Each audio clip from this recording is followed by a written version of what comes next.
কোথায় ছিলেন আল্লাহ যখন আমার দরকার ছিল? আল্লাহ কোথায় ছিলেন যখন আমি সমস্যায় পড়েছিলাম? ওই অবস্থায় কেন তিনি আমাকে সাহায্য করলেন না? মানুষ এই ধরনের প্রশ্ন করে। আপনার মনেও কখনো কখনো এই ধরনের প্রশ্ন আসে।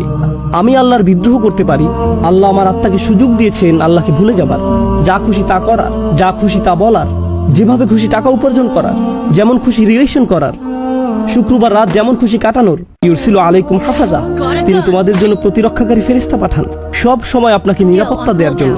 আমাদের প্রত্যেকের চারপাশে ফেরেশতাদের নিরাপত্তা বেষ্টনী থাকে, যাদেরকে আল্লাহ নিয়োজিত করেছেন।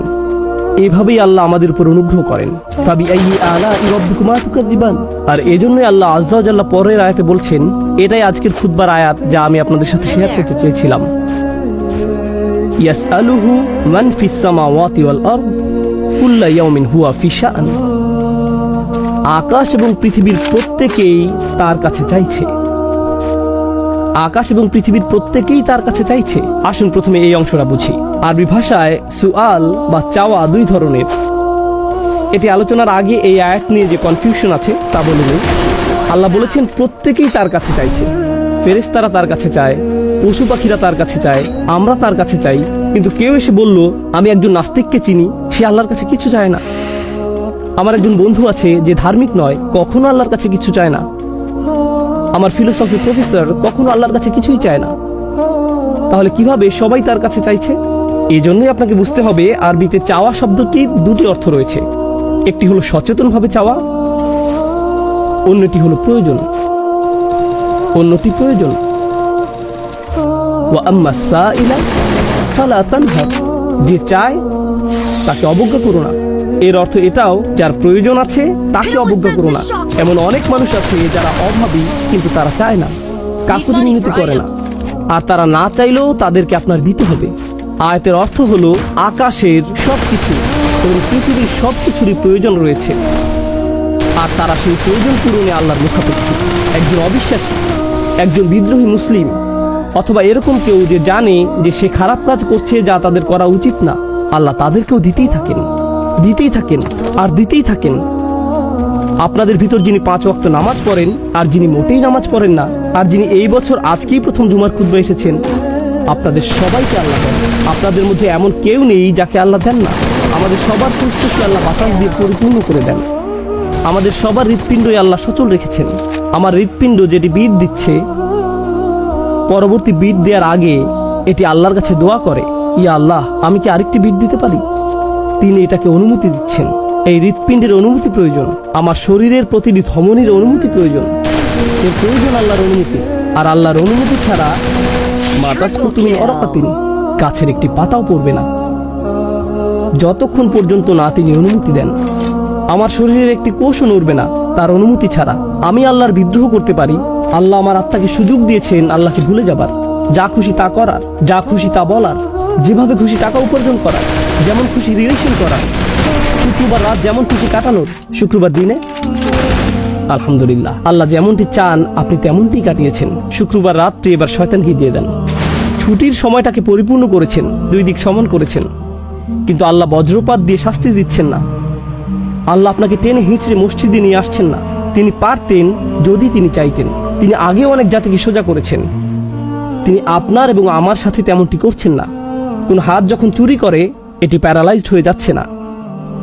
কেউ যখন ব্যভিচার করছে তখন তার হার্ট অ্যাটাক হচ্ছে না। যখন কেউ হারাম খাচ্ছে সে স্টমাক ক্যান্সারে আক্রান্ত হচ্ছে না।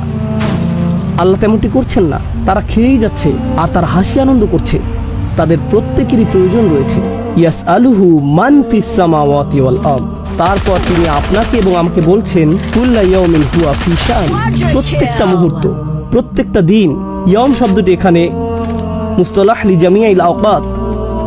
এটা এরকম সব সময়, প্রতিটি সেকেন্ডে, প্রতিটি দিন, সব সময় তিনি এমন কিছুতে ব্যস্ত যা শুধুমাত্র তিনিই করতে পারেন। আর এটি আসলে সতর্কবাণী না, এটি আসলে সুন্দর একটি জিনিস যা দিয়ে আমি আলোচনা শেষ করতে চাই। ইয়াসআলুহু মান ফিস সামাওয়াতি ওয়াল আরদ কুল্লা ইয়াউমিন হুয়া ফি শাআন।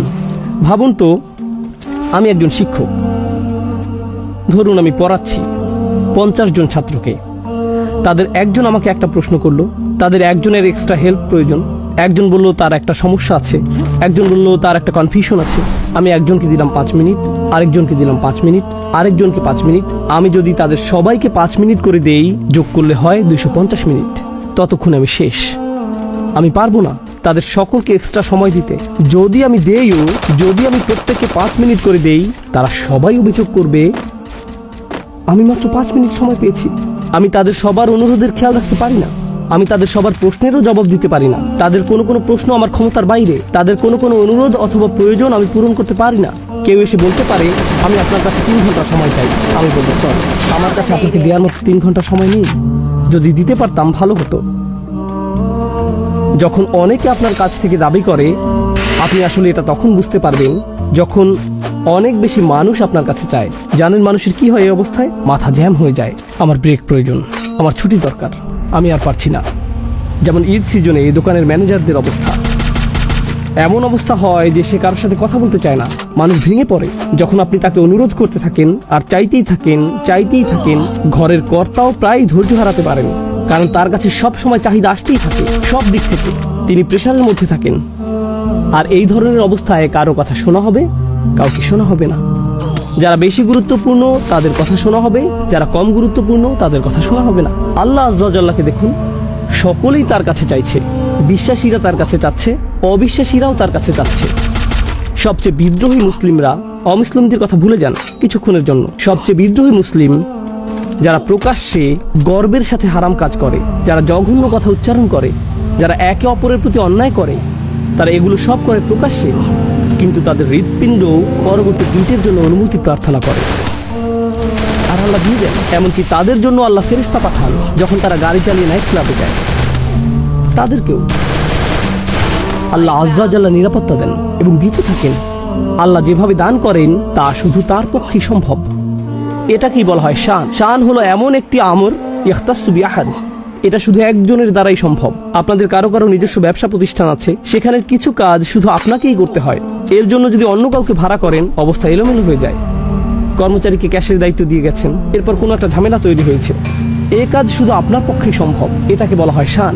কিছু বিষয় আছে যা আল্লাহ করেন, অন্য কারো পক্ষে তা সম্ভব না। আর যখন আপনি বুঝতে পারেন আল্লাহ সব সময়ই আপনার জন্য এমনটি করছেন, তখন আপনি সেই তুচ্ছ প্রস্তুতির কথা ভুলে যাবেন যা শয়তান আপনার এবং আমার মনে তুলে দেয়। কোথায় ছিলেন আল্লাহ যখন আমার দরকার ছিল? আল্লাহ কোথায় ছিলেন যখন আমি সমস্যায় পড়েছিলাম? ওই অবস্থায় কেন তিনি আমাকে সাহায্য করলেন না? মানুষ এই ধরনের প্রশ্ন করে। আপনার মনেও কখনো কখনো এই ধরনের প্রশ্ন আসে, আল্লাহ কোথায় ছিলেন? আর আল্লাহ বলছেন, আমি সব সময় তোমার সাথে ছিলাম, আর আমি তোমার জিহ্বাকে সুস্থ রাখছি যখন তুমি এই কথা বলছো। বলুন তো কিভাবে আপনার শব্দনালী দিয়ে শব্দ বের হয়ে আসছে? কিভাবে আপনার মুখ দিয়ে বাতাস বেরিয়ে আসছে যখন আপনি আল্লাহর সমালোচনা করছেন? তিনি আপনাকে তার জন্য শক্তি প্রদান করছেন। এটাই হলো কুল্লা ইয়াউমিন হুয়া ফি শান। আর তারপর তিনি আবারও জিজ্ঞেস করছেন, ফাবিআইয়ি আলাই রাব্বিকুমা তুকাযযিবান, আল্লাহর কোন বিস্ময়কর দান যা তোমার প্রভু তোমাদেরকে দিয়েছেন, যা তোমরা উভয় অস্বীকার করবে?